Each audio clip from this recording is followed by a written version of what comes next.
This demo showcases the use of a trained deep learning model for motion planning and control of a robotic arm in a virtual environment. The target and goal objects can be moved around during runtime. The objective is for the robot to pick up a target object and move it to an empty goal. The camera image is sent to a pose estimation service to generate an estimated pose, which is then converted to a mover service request to calculate the robotic arm's trajectories.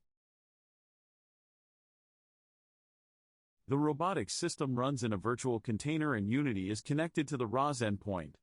The robot is driven by a deep learning model to estimate the relative position and rotation of the target cube. The ROS pose estimation service runs an object detection model that was trained using synthetic data and can be loaded from the Unity Robotics Hub. The estimated pose of the target cube is used to create a MoveIt pick and place plan.